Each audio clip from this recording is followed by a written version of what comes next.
My voice is a little bit cracked here. Is that my voice? All right, and I thank each and every one of you for being here today. And I know it's been a hectic time for many people with the snow and all that our city employees have been doing, and we greatly appreciate them. So I'd like to call this meeting to order at this time, and would you please join me? I'd like to do an invocation and prayer of allegiance. Pledge of allegiance. Father, thank you for your presence. Thank you for what you're about to do. Thank you for our team here today, Father. Thank you for being in flight now for a divine purpose. In your precious name we pray. Amen. Amen. Mr. Hallman, would you please lead us to the Pledge of Allegiance? Pledge allegiance to the flag of the United States of America and to the republic for which it stands, one nation, under God, indivisible, with liberty and justice for all. Thank you so much. Now may be seated.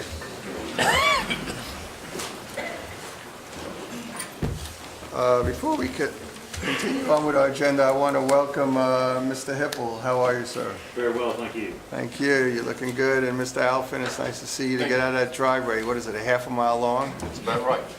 Fantastic. Well, I appreciate you, and thank you, all of you, for being here today. Please note we're not going to be taking any action items today. We certainly do have items on our agenda.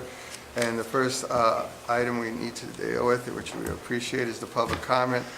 And can I have Mr. James Ellis? Where are you, young man? Thank you, Mr. Chairman. My name is Ellis W. James. I reside in the city of Norfolk. And I was quite surprised to grab my paper off of my clean front porch.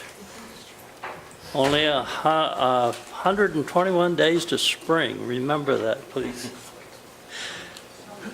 And here was the revision of the VDOT 460 project.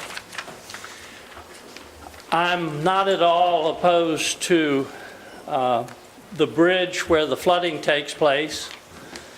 I know that's an important project, but I am quite concerned for our friends to the west of Hampton Roads along 460, especially those who have mom and pop type businesses and who would be impacted by any kind of limited access project, such as the revised 12-mile stretch. I would hope that this is going to be more thoroughly thought out. Those folks need to be protected, and their input is critical to any kind of major project that goes forward along 460. A lot of those folks have devoted and invested their livelihood and their lives in developing businesses, and so those people need to be taken into consideration. The last point I'll make, Mr. Chairman, is this. After what some of us consider to be the fiasco of certain contracts that were entered into by the Commonwealth of Virginia, we need to have very, very close scrutiny of any kinds of negotiations that are going to go on with respect to the types of remuneration that developers will have with regard to these improvements if the project goes forward. And I would certainly hope that this board would pay close attention to that aspect of it. Thank you, Mr. Chairman. Thank you for sharing with us today. Appreciate that. Ms. Diana Howard, please. Good afternoon, young lady. Good afternoon. How you all doing? Glad to see you all here on this very cold day.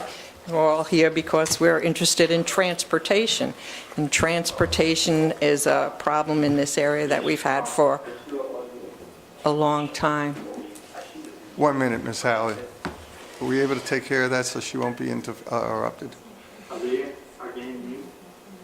Or can you give me instructions?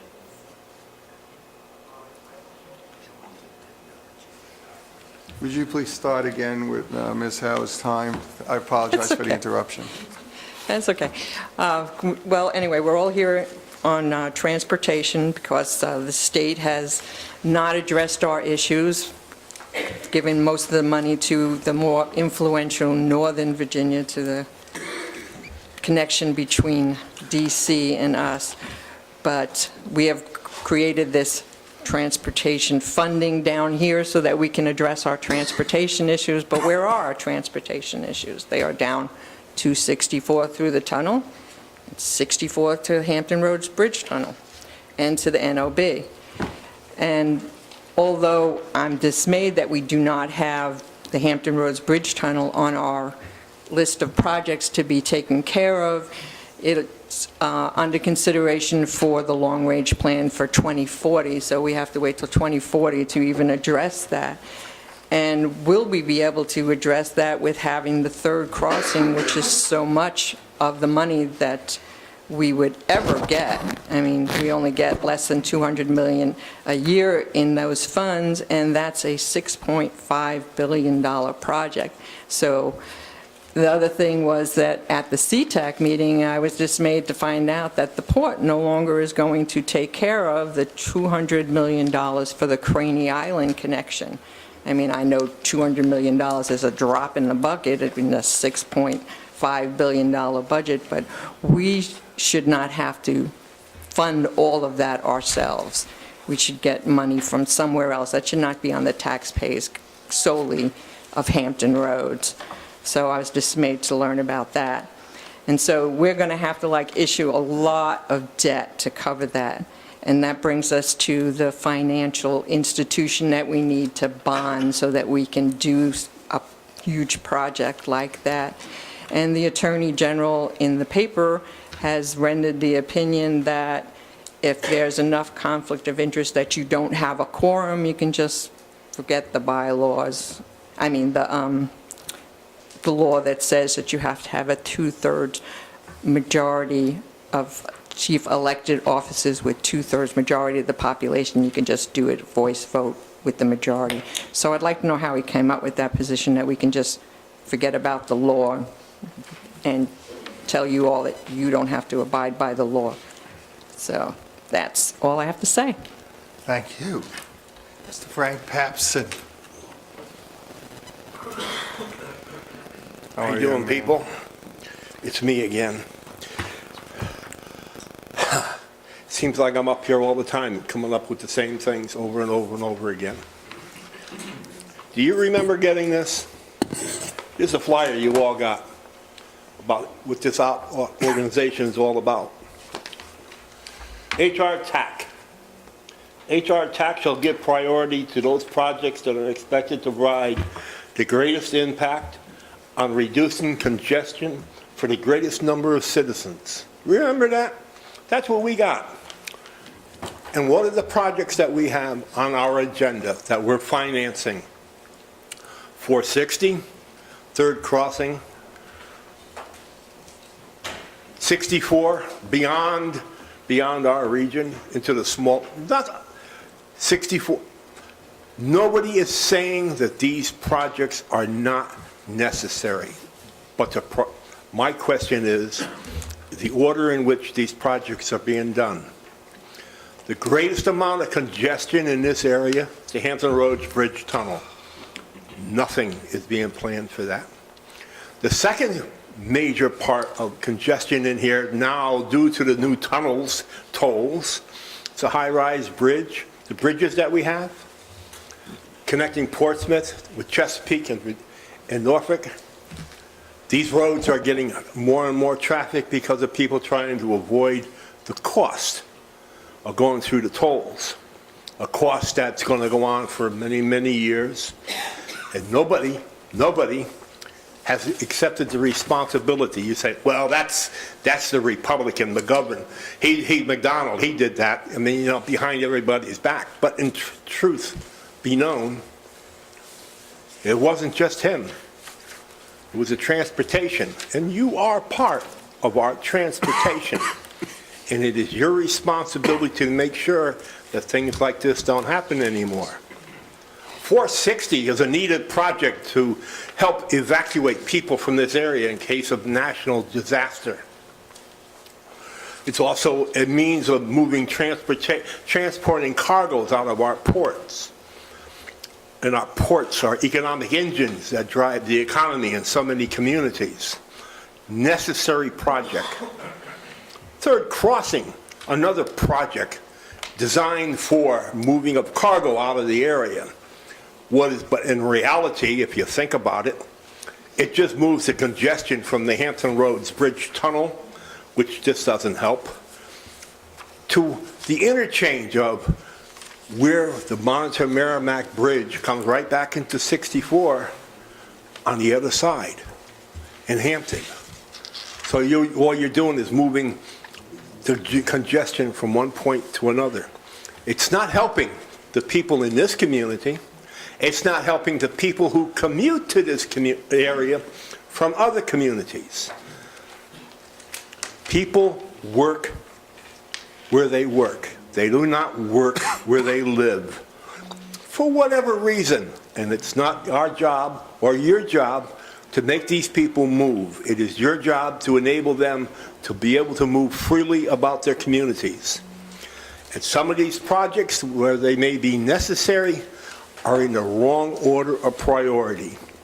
The greatest priority that you should be having is allowing people to commute without hours and hours of delay. And that's my argument for today. And I thank you for your patience. Thank you for your time. Donna Sy, please.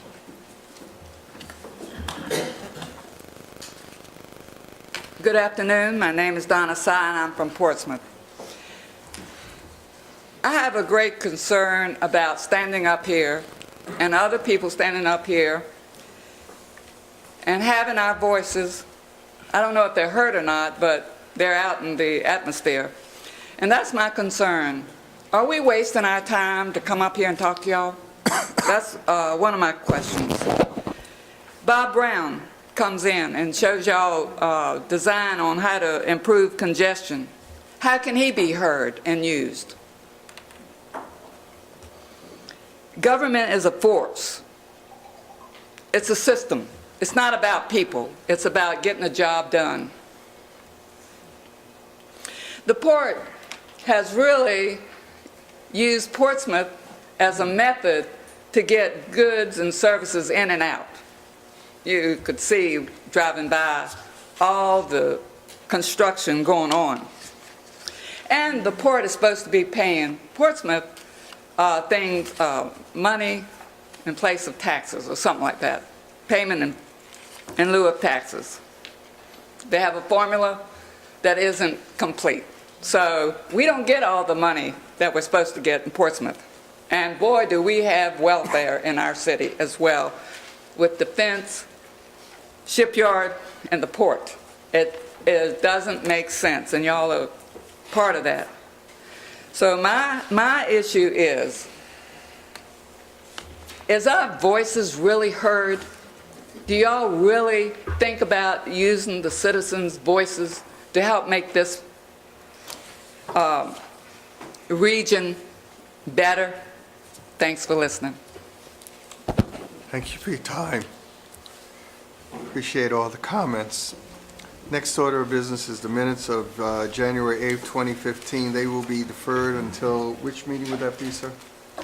There's going to be a March meeting, so March. March 19th. We'll be voting on that on March 19th, 2015. Next is the briefing on I-64 high-rise bridge corridor study, the environmental assessment. This is going to be for discussion purposes only. Mr. Kilpatrick, we have a young man here. Mr. Smizik from Environmental Division. I also saw Angel Deem in the back. She's our Environmental Division Administrator, here to brief Hrtac regarding the status of the environmental assessment on the high-rise bridge corridor. It's Smizik, correct? Smizik? Yes. Smizik, thank you, I apologize. Thank you. Go ahead, sir. Thank you all. I'm here, as the Commissioner said, to brief you on the Interstate 64 high-rise bridge corridor study. So where the advance the slides? There we go. Thank you.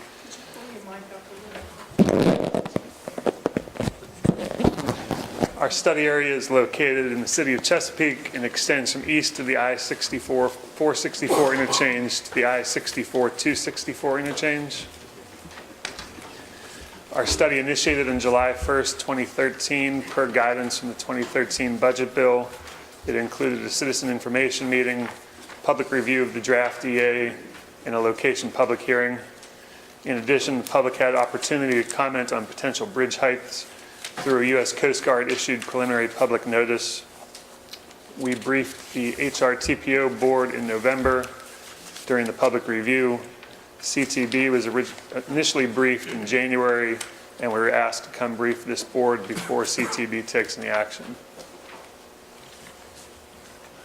One of the first steps in the NEPA process is the establishment of the purpose and need.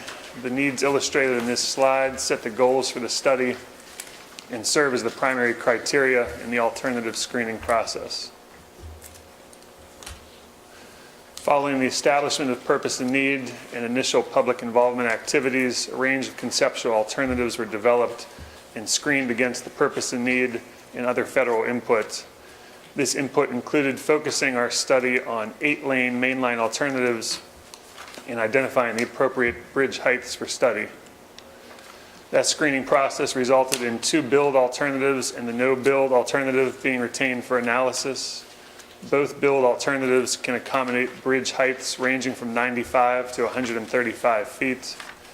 The Coast Guard has agreed that this is an appropriate range for our study, and the EA includes analysis of the high and low end of that range. Alternatives not retained for analysis included 6 and 10-lane mainline options, as well as different bridge alignments. Consideration of the no build is required under NEPA. Currently, our study area functions at level of service D, with level of service E and F occurring over the high-rise bridge. Traffic forecasting suggests that by 2040, the entire corridor will function at level of service F. CBA 1, or the Build 8 alternative, includes the construction. I apologize. There are people possibly in the audience, you're saying things many of us understand, but when people hear words like levels of service E, F, or C, could you maybe explain that while you're going through this? I apologize, Certainly. but there are people in the audience that might want to know what that means. CBA 1, or the Build 8 alternative, includes the construction of 2 additional lanes of capacity in each direction. This includes the construction of a new bridge and eventual replacement of the existing bridge to meet capacity needs and design standards.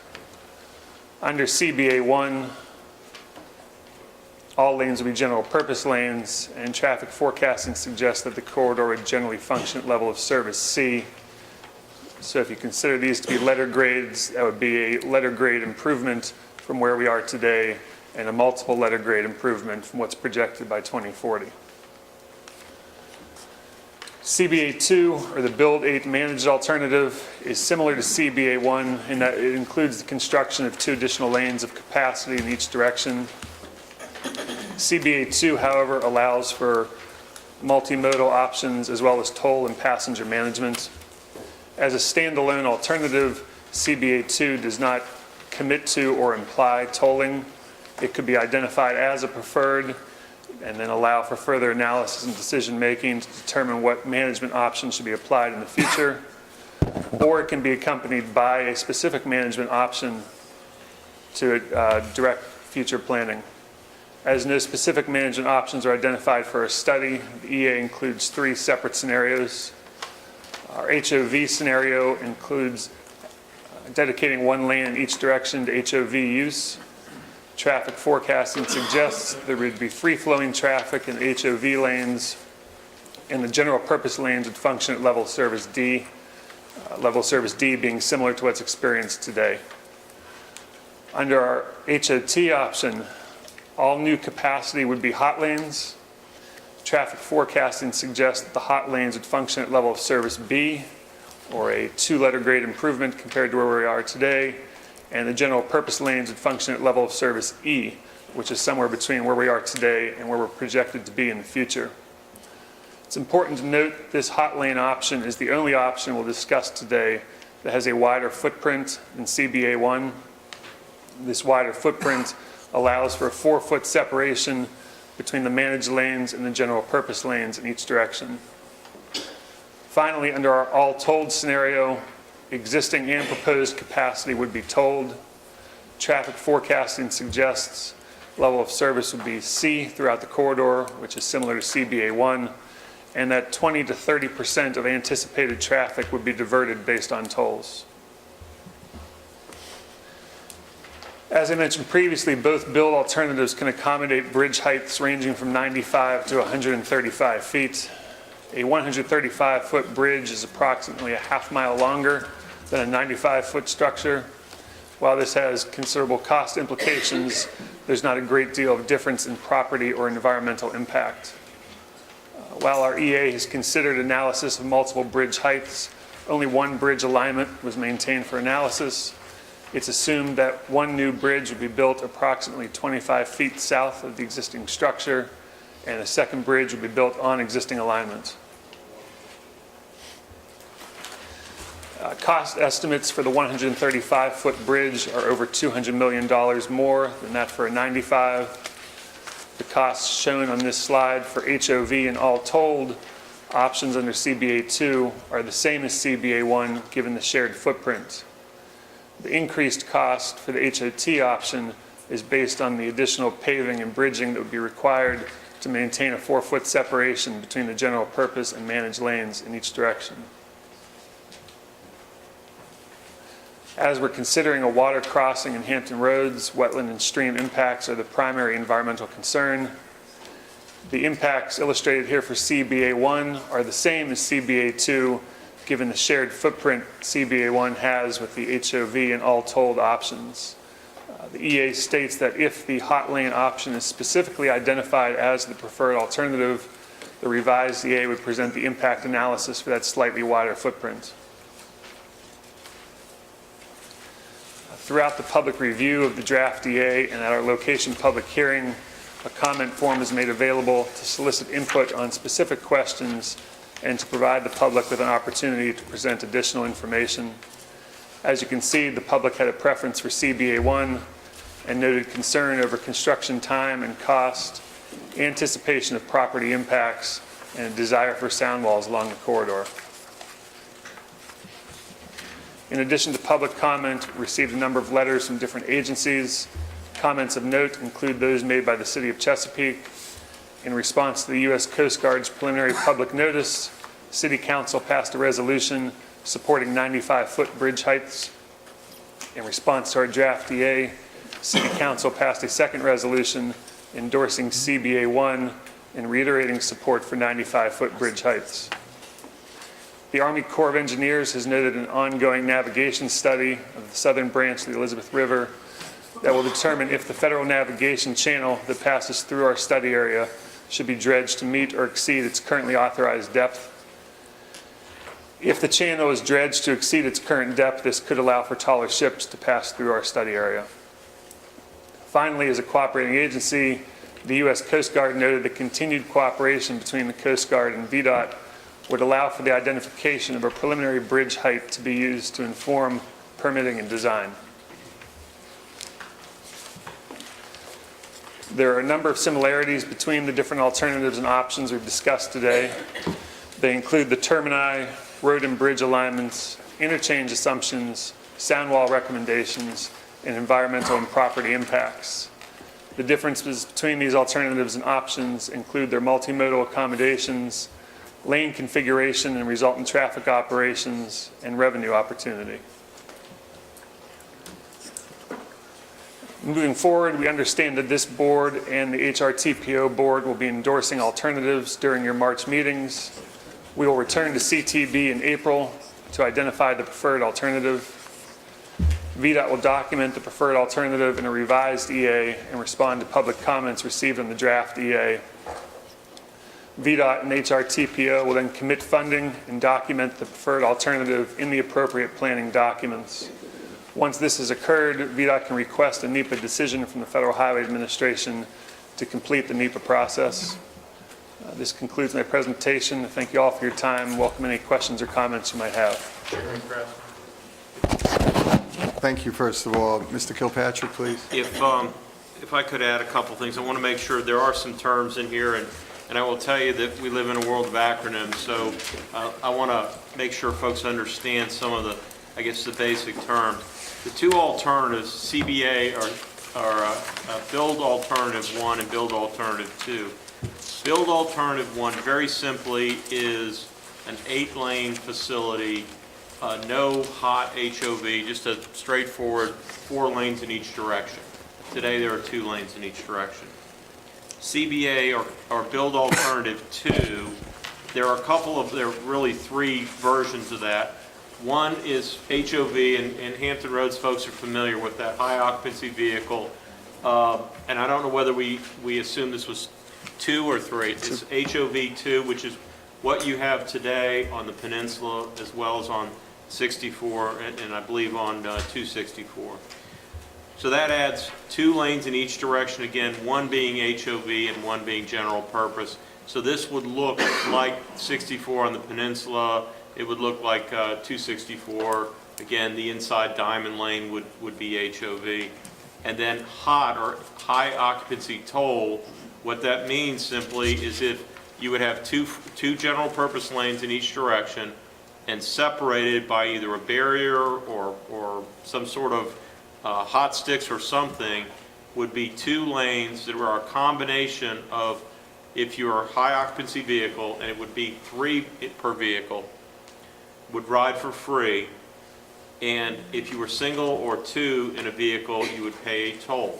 So that's what the hot 2 scenario would mean. And then finally, all tolled means it would be tolled all lanes in both directions. So those are sort of the scenarios that were looked at. And again, Scott, I believe that the reason that what we call the 2+2 hot is slightly larger footprint is that gap that you need to create between the main line and the hot facility. So I just thought it was important to make sure folks understood what we were talking about here. 95 express lanes in Northern Virginia is a hot facility. It happens to be reversible, like we have on 64 up near 564. The Beltway is hot in both directions, and that is what we're really talking about, more like what's on the Beltway. Thank you. Did you want to add something, Mr. Utterbeck? All right, thank you. Ms. Gringy-Johnson from VDOT also, did you want to add anything at this time? No, thank you. Mr. Alphin, please. Yes, first of all, I think I didn't get it. The level of surface now is E along this corridor, is that correct? It's D with E and F occurring over the bridge. Okay, and when you do public comment, how great a response do you get? How much public input is that? What kind of representation does that mean?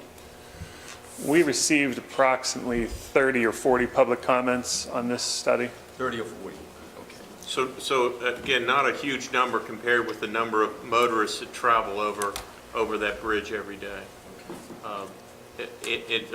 Frankly, a fairly low amount of feedback compared with the volume of traffic. And then just one follow-up. In your opinion, how well do these hot lanes work as far as moving traffic received by the public well? I think that so we have 2 examples in Virginia, the Beltway and then the 95 express lanes. And the 95 express are reversible direction lanes. Some of it, frankly, is anecdotal at this point. The hot lanes on the Beltway are performing. They initially were not performing to the level that they expected, but in that particular scenario, that's a concession where the concessionaire has the revenue risk. Because if this facility was hot, it does not necessarily mean it would be a concession where you'd have a third party. It could just as well be operated by a government authority. In other words, so that what you're simply doing is you're paying back the cost of building the facility. So I think it's important that it does not mean that it would be a concession. Hot does not automatically mean P3. It's just simply the tolling mechanism. the 95 express lanes, sort of anecdotally, we're seeing general improvement on the facility overall, both in the AM and the PM, as some of those motorists are now, well, two things are happening. In the past, motorists would wait until the peak periods were over, and they would sort of hang out outside of the lanes until the HOV restriction was lifted, and so you get this bulge in traffic. And then frankly, the other thing is you have some additional capacity now, so we are seeing general improvement in travel time on the corridor.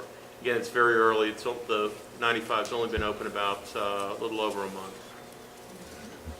Thank you. Mr. Shepherd, please. Mr. Shepherd. Yes, sir. When you show these build-outs, I guess what you'd call it, CBA 1 and CBA 2, these are just options for review and comment that you're asking from the public, is that, and from the board? Or is this just, what you guys have come up with, you guys, VDOT, basically come up with this is what you think is a reasonable approach, and then in other words, you've just sort of scoped it down to these options? So I think in terms of an 8-lane facility, and that's really what we're talking about. We're talking about an 8-lane facility from through the length of this project, that delivers a reasonable level of service over through the design year. And then you get into sort of I'll call it the specific details of it. Is it just adding 4 lanes of capacity, or is it some other means of cutting that 8 lanes up, either by some of it being HOV, some of it being hot? Of course, the last option would be totally the entire facility. So if I'm understanding you, then the project itself is 8 lanes? Yes. In all the build scenarios, it's 8 lanes. Yeah, 4 in each direction. So it's just how you're chopping it up then? That's exactly right. But we believe that 8 lanes provides a reasonable level of service.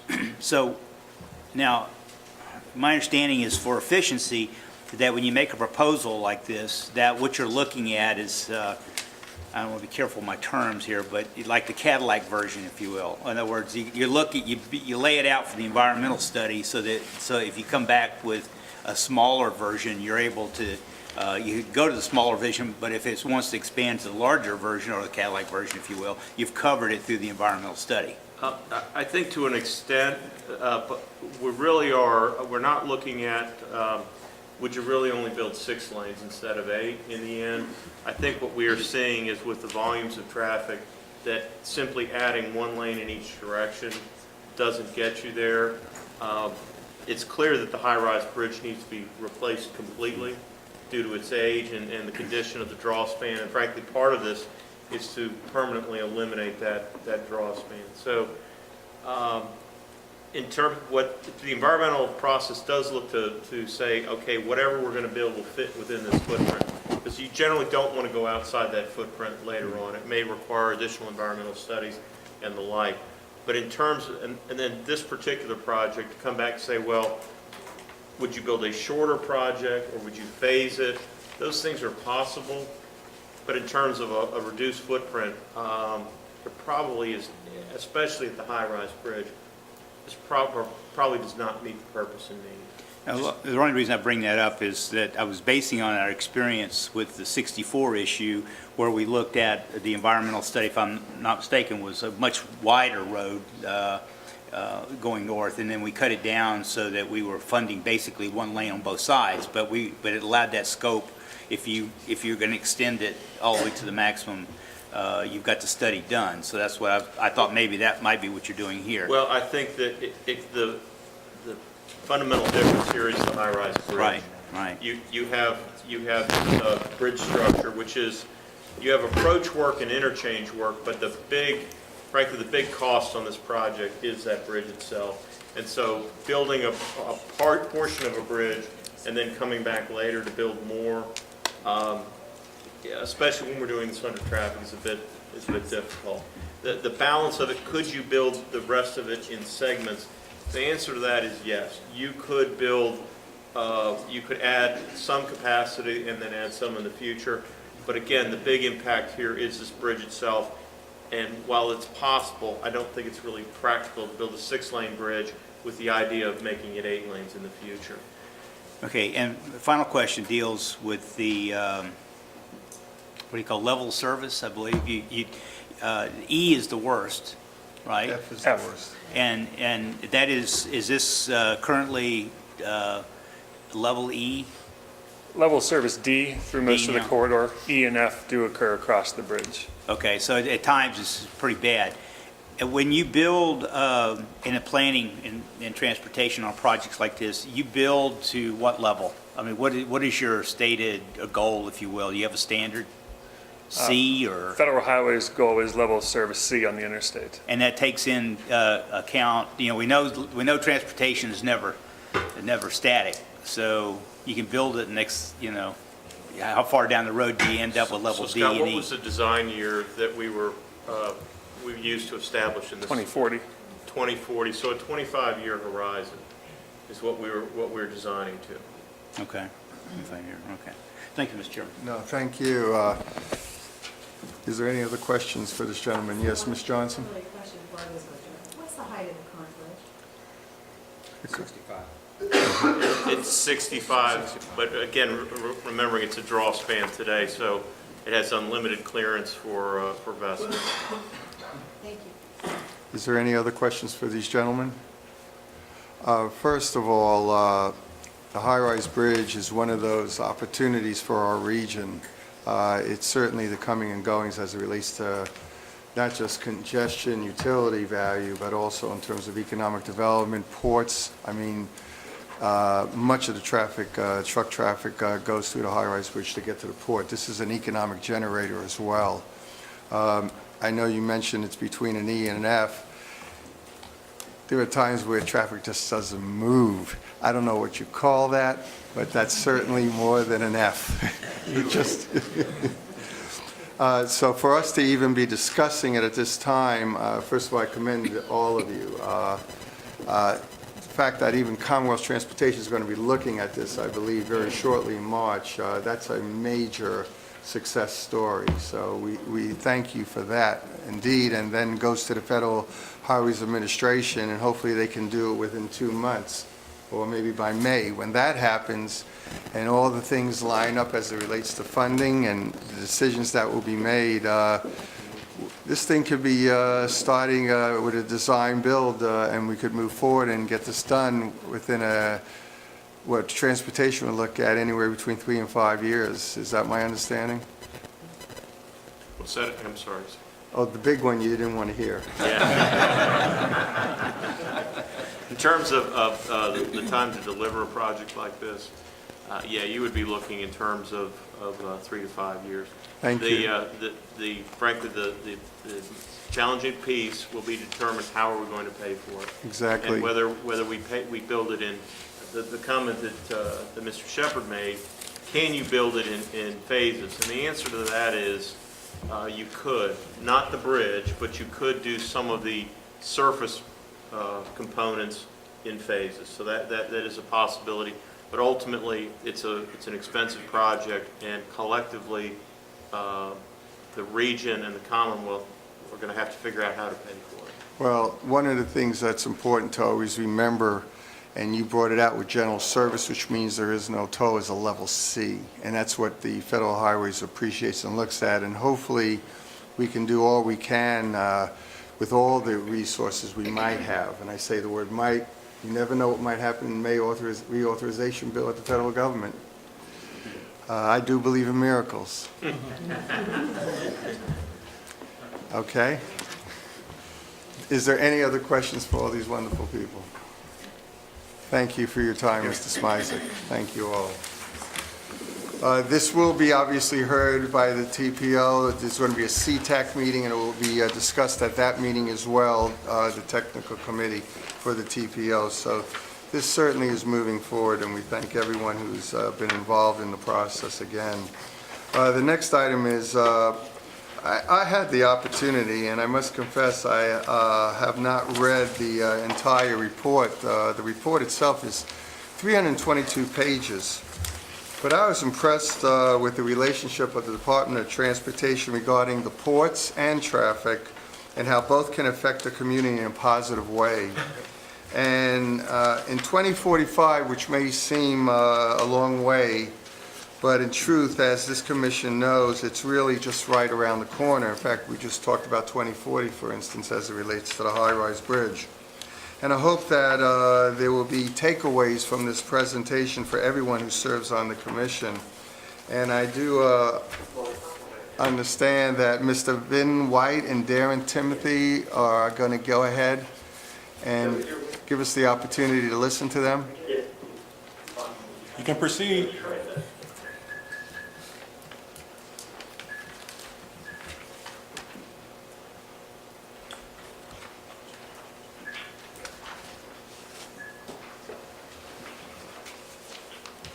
We're ready.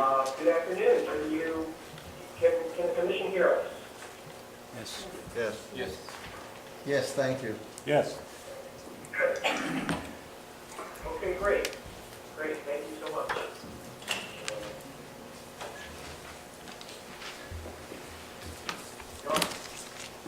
First, thank you all for inviting us here today by teleconference. We were just squaring away the final technical aspects here. So our thanks to the commission and to Chairman Krasnoff. Thank you for inviting us here today to talk about the Secretary's recent draft report.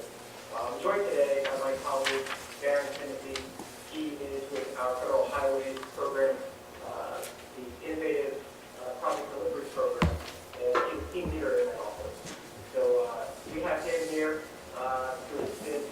He may be able to talk a little bit more about some of the various programmatic aspects of the options discussed in the report, especially those focused on financing, in some cases financing some of the big mega projects that we experience. This is an important opportunity to share with you some of the highlights of the Secretary's recent draft report. Mr. Timothy, can you hear me? It is, yes, Would you be so kind if you could turn up your volume or possibly speak a little bit louder for those that are trying to hear you, sir? Can you turn up your volume, please?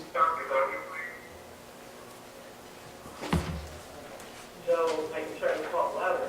That's good. Okay. Needs to talk louder. Please, Ask him to talk louder. Okay. please talk louder. Okay. So, while this report is somewhat landmark in nature, it's not terribly dissimilar from reports that were put out by previous secretaries. Secretary Coleman back in the late 70s, Secretary Skinner, and Secretary Rodney Slater in the mid-1990s. Briefly here, I will talk about the structure of the report and some of our analysis that considers trends, both trends that are born out of transportation and those affecting transportation, but those trends impacting the system itself. And then I'll get a little more granular and talk about how those specific trends that we highlight impact some of our modes. And then finally, tell a little bit more about how this all feeds into a picture of the future. But before I get into the report and the structure, it's important to explain what this project and what this report is and what it is not. This report, borrowing from Secretary Coleman, because his report and his efforts were an inspiration for the Secretary to do this, his thinking when he put together his report was that this is a starting point for public debate. What this report is, it's an agenda. It outlines issues and potential solutions. What the report is not is very important to communicate. It's not an immediate, a specific plan of action. It's not a prescription to cure all transportation ills. It's not meant to be a policy declaration of the administration necessarily, although it considers some of the options along all points of the political spectrum. But again, what we wanted to do is put together a perspective of what's possible, what's practicable, and in the public service. So the structure of the report, this is a process that we started 15 months ago, and it drew from all ranks and levels of the DOT galaxy. We brought together over 90 staffers from the various modes and departments. We held 6 public webinars that actually touched more than 1,300 viewers. We held conversations with key thought leaders, and that ranged from individuals from the Heritage Foundation to Brookings. And we took a lot of all of that input, all of those touches, and we started to get a sense of how we could organically go about launching this effort. And finally, the other item to stress is that we didn't have the luxury of conducting full studies, of doing data analysis from scratch. We just didn't have the time to do that. But what we did do was we connected with all of these individuals, and we had our own internal conversations about what the foremost data, what the best, most authoritative studies were, what reports, recent reports especially, that we could draw from so that we could tell more of this narrative. And so we like to think that we've done a good job of explaining this through very accurate data. The specific segments of the report divides into 3 parts. As I had mentioned, there's a trends analysis. There are discussions of what the implications of those trends are on the current system. So what does this mean in the context of transit when we talk about climate change? And I think right away we come up with the story of, say, Hurricane Sandy and its impact on the Northeast. We talk about individual aspects of the trends and what should be considered in the context of these modes. And then finally, we conclude with a conversation about options and choices. And again, we try to lay out the full range of options out there, and we try not to embrace any one specific measure as a silver bullet for any one issue that we have coming down the tracks. The other thing that I will point to, and this is what was near and dear to my heart in helping to assemble this report, was that we do call out specific communities, regions, cities, and even states who are also considering some of these sort of forecasting, these perspectives on what's coming and what will impact them. Many regions like yourself are thinking through a lot of these very issues, and many have actually verbalized it and formalized it in the form of a plan.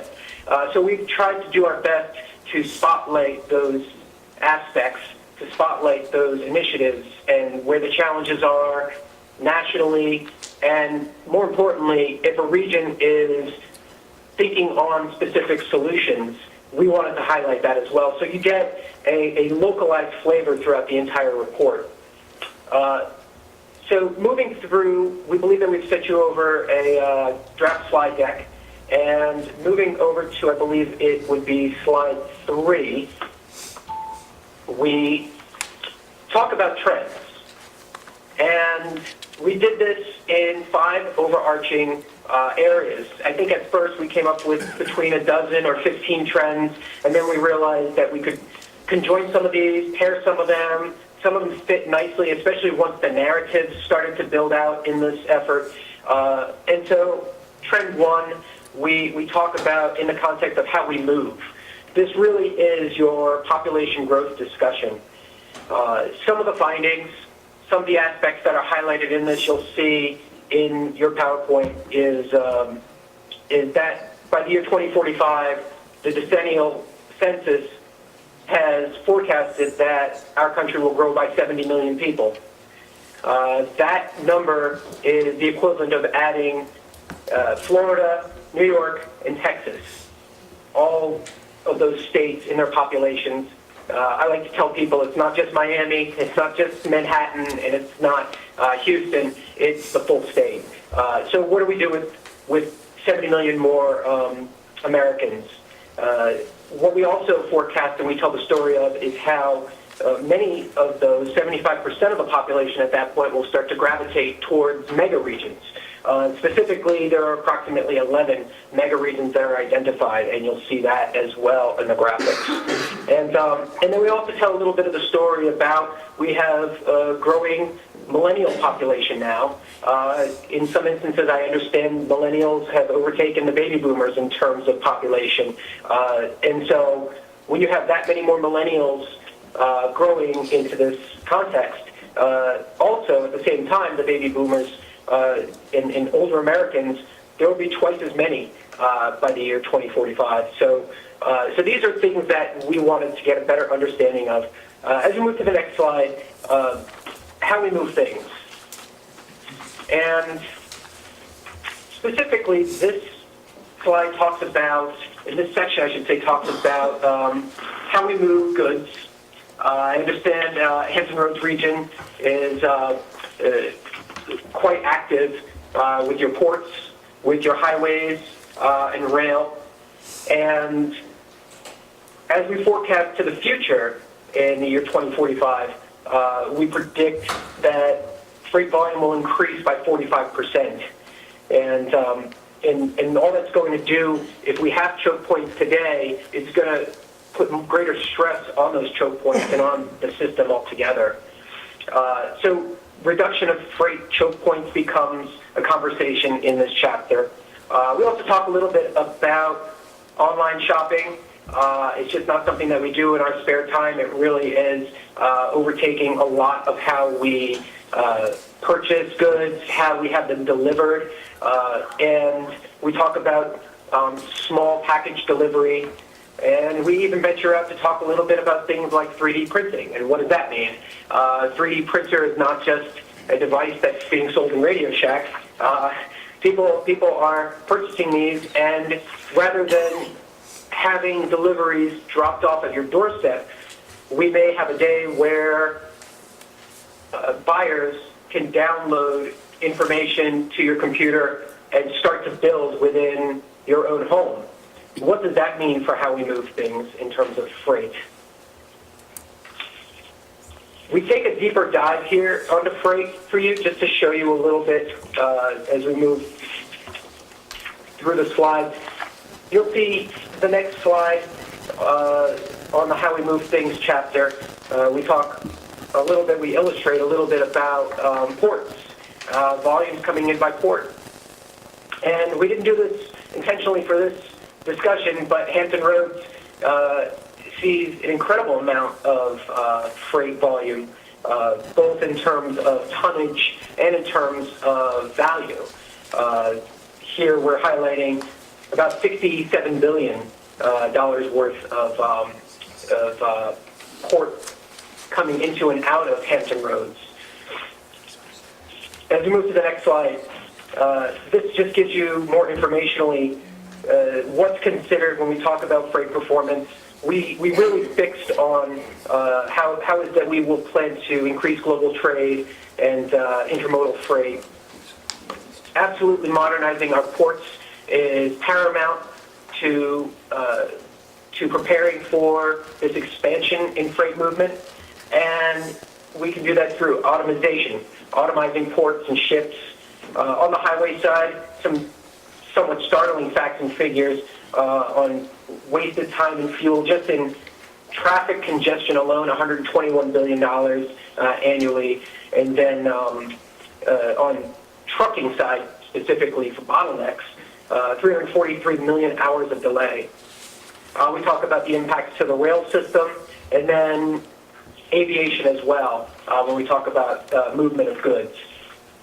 Moving to the next chapter, how we move better is the conversation about how is it that we will move better, how do we knock down barriers to new technology to realize the promise of traveling safer, more conveniently. And here you'll see another infographic that details some of what's to come. By the year 2020, the advent of unmanned aerial systems that we anticipate those to grow by by the year 2020, more than double. And we talk about the use of data to inform our decision making. We see how data is creating efficiencies every day in all that we do. We touched a little bit about automation for safety and efficiency, but it's not just cars. It's in our ports, it's in container movements, it's in how freight is delivered. More and more of that is being automated. Our next chapter talks about adaptation and how do we adapt? How do we deal with the impact of climate change? The best way to do this is to, in the context of making our infrastructure more resilient, how do we prepare for the next Hurricane Sandy? Prior to this past decade, we talked about how we had to prepare for 100-year storms because we thought that they occurred once every 100 years. But once you have Hurricane Irene and you have Hurricane Sandy occurring generally within an 18-month span of time, that's not once every 100 years, that's twice in 18 months. And I think what we're seeing now are intellectuals from all sides of this conversation, all ends of the political spectrum, are coming around to the need to address in some way, to at least consider understanding what the effects and the impacts are of climate change. And then finally we talk about how we align decisions in dollars. And this is probably the most salient to all groups, including yourselves. How do we find the dollars that we need to invest? And then once we have that, the need to invest trillions of dollars in our system, those need to be the smartest investments. Our gas tax revenues don't buy us what they once did. And shortfalls in the Highway Trust Fund are more commonplace. Specifically having dedicated revenue and funding sources for rail and for ports and for maritime equities. So moving forward, our path forward here, and I do want to just touch a little bit on what you'll see on the next page is a must-have graphic that the Secretary had us generate that details where the highway investment dollars are coming in on receipts, what's going out of receipts, which exceeds what's coming in, and then what the general need is. Specifically on the highway side, it's estimated that approximately $77 billion are needed to invest to help bring the federal aid system up to a state of good repair. I mentioned before that we talk about regional and case studies, local case studies, state case studies, and this third to last slide gives you an idea. This is just a sampling of where we looked both regionally, places like Atlanta, places in the south like Knoxville, Birmingham, places as far as Hawaii, and then places as blue as Boston and as red as Utah. These are all places that are considering this type of thinking.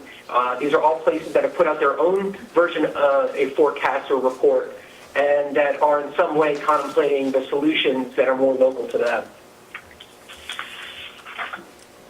So the path forward, and what does this mean for all of us? What does this mean for you? This is, on the second last slide, this is the Secretary's quote, "The future is always a choice."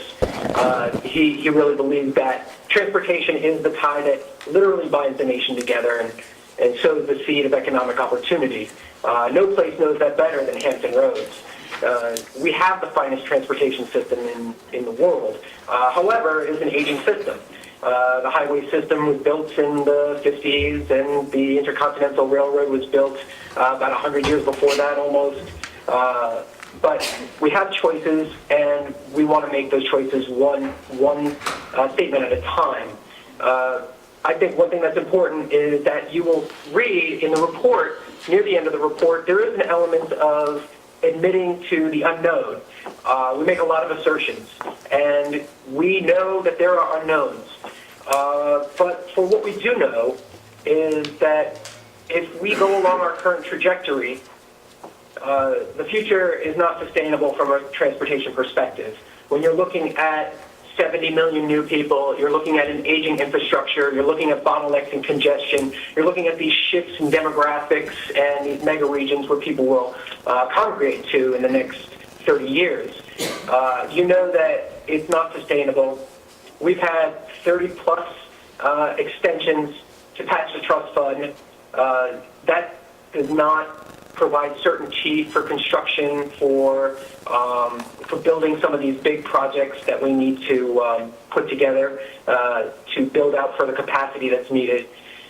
And not having dedicated forms of funding for places like rail, ports, and maritime. Today, at this moment, the Secretary is touring with the Vice President in Charlotte.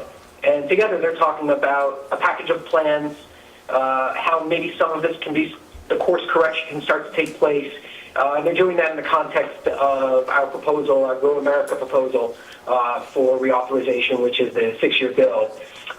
But for the report itself, we absolutely want to open it up to you. We want to welcome you to share your thoughts and ideas. There are solutions all over. There are ideas taking place right there in that room. We know this, for how we should address some of this. And we invite you to share some of your solutions at our website. And the website's on the last page here. You should be able to insert as much information as you like. If you've read the report and you think we've got something right and that we should drill further, please share that with us. If you think that there are aspects of the report that need to be corrected, we also welcome you to share that with us. So there are solutions out there. We know this. We're trying to make our own pitch and our own proposal, our own reauthorization proposal.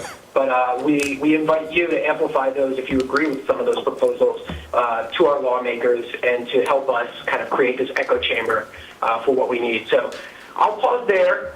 I'm sure you have many questions. And thank you again for the opportunity to talk about the report. Well, first of all, thank you for your time. We appreciate you sharing with us. Many of us are looking at this for the first time. If anyone wants to, at this time, ask a question, you're certainly welcome to. But again, we certainly appreciate all you have done and give us a great deal of thought and takeaways that we hopefully can use in the very near future. So we appreciate you. Is there any questions for these gentlemen at all? If not, again, thank you so much for joining us this afternoon. We greatly appreciate you again. Thank you. Thank you all very much. Thank you. I want to thank the commission for allowing them the opportunity. We just discussed the high-rise bridge, and you'll appreciate the fact of truck congestion, ports, and what it all means, and questions that were posed about levels of service and how important it could be 2040 about trying to attain a level C service. So these are just thoughts, and again, we thank you. The next item of business is our counsel, Mr. Englima, please, the update on AG opinion. So the Attorney General on February 6th issued an opinion that responded to some general issues that had been presented to the Attorney General by Senator Wagner, one of which was the interaction of the savings provision under the Conflict of Interest Act with the voting requirements under the Hrtac legislation. We are still waiting on 4 opinions that have been requested from individual members. We anticipate that those opinions will be issued in the next couple of weeks and that we should be in a position to act on the RFP by the March meeting. Thank you. The next item would be item dealing with the update of the Hrtac Director and Office Liability Insurance. Please, would you please? Yes. The staff has contacted the Virginia Municipal League. They have a self-food insurance program, and this program was really created. Most of you probably have the liability insurance with this group. It was created to assist the cities, counties, and the government agencies to have liability insurance. The staff has contacted them. We have an agreement ready. We just wanted to share that with you as informational purposes. And also, I asked that we also look at including our different committees as well, and they will also be included. So again, that's for informational purposes. The next item of business, actually, before I go to the HR, the financial report, which is an attachment, you certainly can look at that. The Hampton Roads transportation funding. And before I go to the next meeting, which we currently already have established, I'd like for either Mr. Kilpatrick, Mr. Hrtac, talk about some success that you recently relayed to me about a contract. Well, yeah, I'll start, and then Jim will give you the details. Yesterday, the Commonwealth Transportation Board awarded the contract for the improvements to I-64. We call it Phase 1 of the widening of I-64, which I know for all of us has been a long time coming. It is the first project that is supported by Hrtac funds in terms of going out to construction. We received excellent competition, excellent pricing, and we're looking forward to that project. Again, it has been awarded by the board, and we are off and running. And I'm going to hand it to Jim. He can give you a little more detail, and also a preview on Phase 2, which we're working towards. Sure. Just so everybody knows, the contract was awarded for $84 million. Again, the budget for segment 1 was $144 million. So that is just the construction contract. By the time we add in the contingency, construction engineering, and then we got to buy the right-of-way outside of the contract, the budget comes to $122 million is what we're looking at right now. So, and that, we did have it structured because we weren't sure how the bids would come in. So we've got a couple additional options for the asphalt overlay on the entire section, and also strengthening the shoulders. So we've beefed that up, and everything that we've got right now looks like a $122 million budget. So that's, and I'll just want to speak to that. Again, I think the thought is that obviously that's $100 million of the state money and $44 million of regional. So the project would go through all the state, $100 million, and $22 million of the regional money. So the additional $22 million would be back to this Hrtac body to be applied to another project. And I don't think at this point we're prepared to recommend the board to, I'll call it, reallocate that money yet. We're just beginning this contract, but it's a great start. And as Jim mentioned, the $122 million includes contingency. We don't expect to spend contingency. We don't put in contingency to spend it. It's a backstop for unintended or unanticipated expenses. So we do see some monies being available for Hrtac then to reprogram. My initial thought is, and again, we will come back to you when we believe it's a good time, but you may want to consider to pushing that money to Phase 2, and then ultimately Phase 3, and then what we call Phase 4, which is the interchange. So it continues to move that project forward. Jim also mentioned another thing that I thought was very important in looking at this facility. While we're only building 6 lanes, and in some areas, I recall the original environmental document was either 8 or maybe even 10 lanes in some areas. We are looking at reinforcing the shoulders. They are full-width shoulders now. As you know, that corridor does not have full-width shoulders, with the idea that at some point, whether it's evacuation, whether it's incident, or potentially some point in the future, what we call hard-running shoulders for peak demand is a possibility. So what we are trying to do is build into this project, and we're looking to do the same thing with Phase 2 and 3, that to take advantage of that shoulder, making sure it's of proper strength for either future widening or frankly, peak hour demand or an incident demand. So that's another component that's been incorporated into this project. Thank you. And again, these are our short-term victories. We appreciate that. In fact, with over the next 2 years, you're going to probably be rewarding several other contracts, excuse me, that this board is certainly going to be looking at. So, Mr. Chairman? Yes, Mr. Shepherd, please. When's construction going to start? We haven't had our first meeting with the contractor. We just awarded it yesterday, so I don't have the schedule in front of me. I'd have to get back to you on that. And we can give a more detailed brief once we get this thing going. March, you think you'll have that? In March? In terms of a brief? A brief, Right. yes, yes. Okay, great, thank you. I would say that the construction is a number of months out. This being a design-build contract, they'll need initiate the design effort before they're prepared to go out and actually move dirt.